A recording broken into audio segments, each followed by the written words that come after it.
अस्सलाम वालेकुम my dear students. आज हम ट्रांजिशन एलिमेंट्स की हम कहते हैं कि इलेक्ट्रॉनिक कॉन्फ़िगरेशन जो है वो हम डिस्कस करेंगे।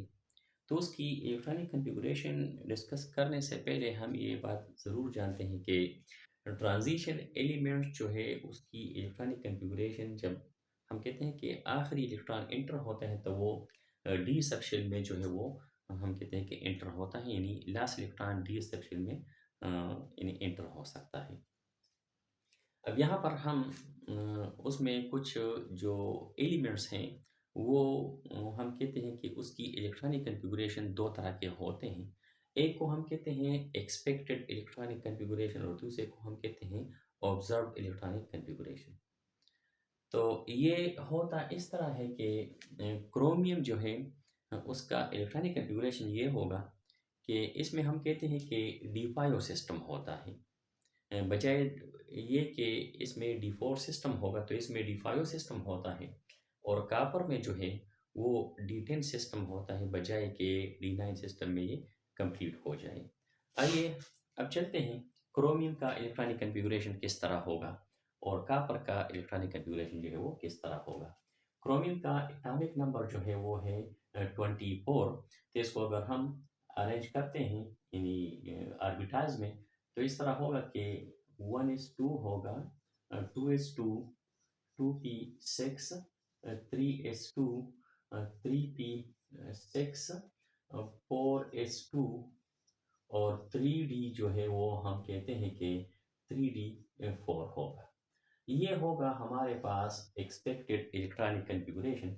अगर हम इसको यहाँ पर ड्रा कर ले तो हमारे पास जो है वो हम कहते हैं कि डी में ऑर्बिटल जो होते हैं वो हम कहते हैं कि 5 ऑर्बिटल होंगे।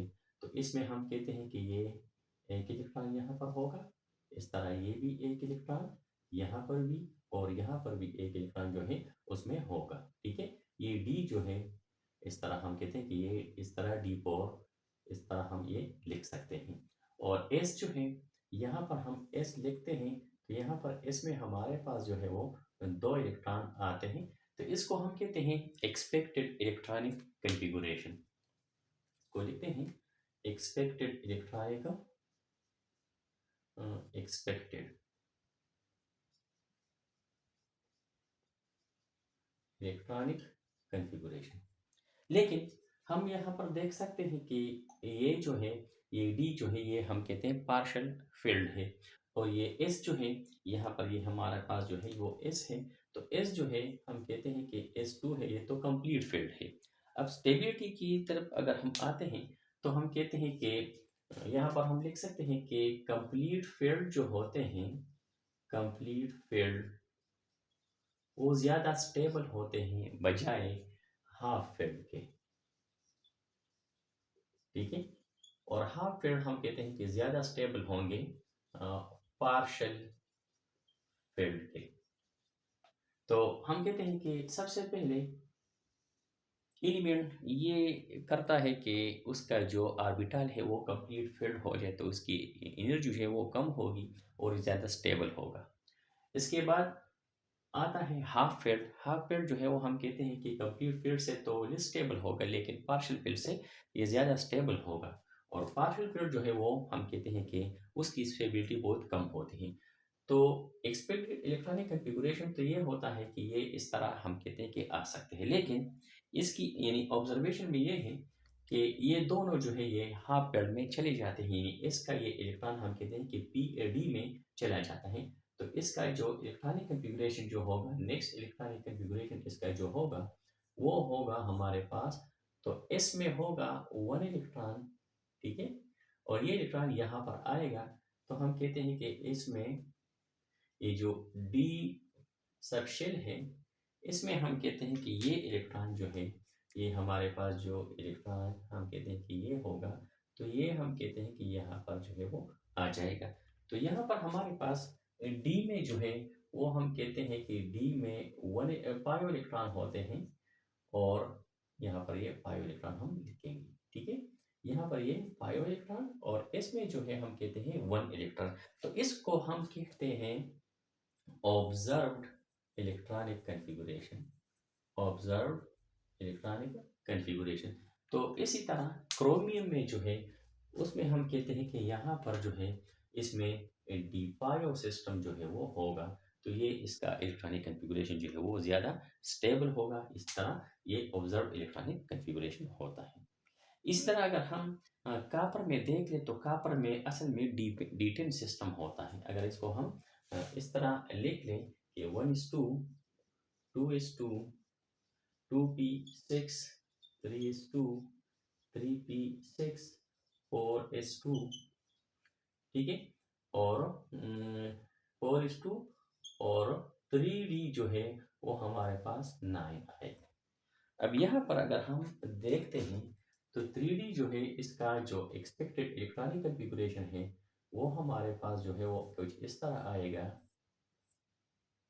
ये होता है 4s का, ये 2 होगा, और 3D का जो है वो हम कहते हैं कि 9 होगा। अब इसमें इलेक्ट्रॉन हम इस तरह लिख सकते हैं, इस तरह हम इसमें इलेक्ट्रॉन जो है वो अरेंज कर सकते हैं, ठीक है।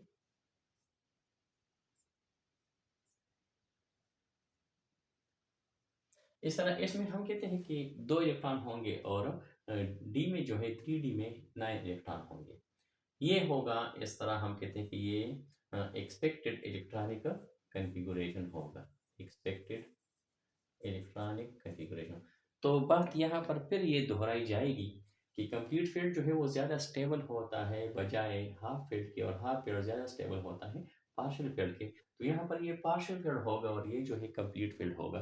तो इसलिए हम कहते हैं कि ये इलेक्ट्रॉन हम कहते हैं कि यहाँ पर जो है वो शिफ्ट होगा। तो जब ये इलेक्ट्रॉन यहाँ पर जो है वो शिफ्ट होता है तो हम कहते हैं कि ये एक जो है वो कंप्लीट फील्ड होगा और दूसरा जो है वो हाफ फील्ड होगा। तो इस की जो स्टेबिलिटी है वो ज़्यादा हो जाती है, ठीक है। तो इस तरह हम कहते हैं कि इसमें डी10 सिस्टम जो है वो मौजूद होगा, ठीक है। तो 4s में हम कहते हैं 1 इलेक्ट्रॉन होगा, और ये इलेक्ट्रॉन जो है वो हम कहते हैं कि ये शिफ्ट होगा यहाँ पर, ठीक है। तो यहाँ पर हम कहते हैं कि इसमें डी10 सिस्टम होता है, तो इस तरह ये हम कह सकते हैं, ठीक है।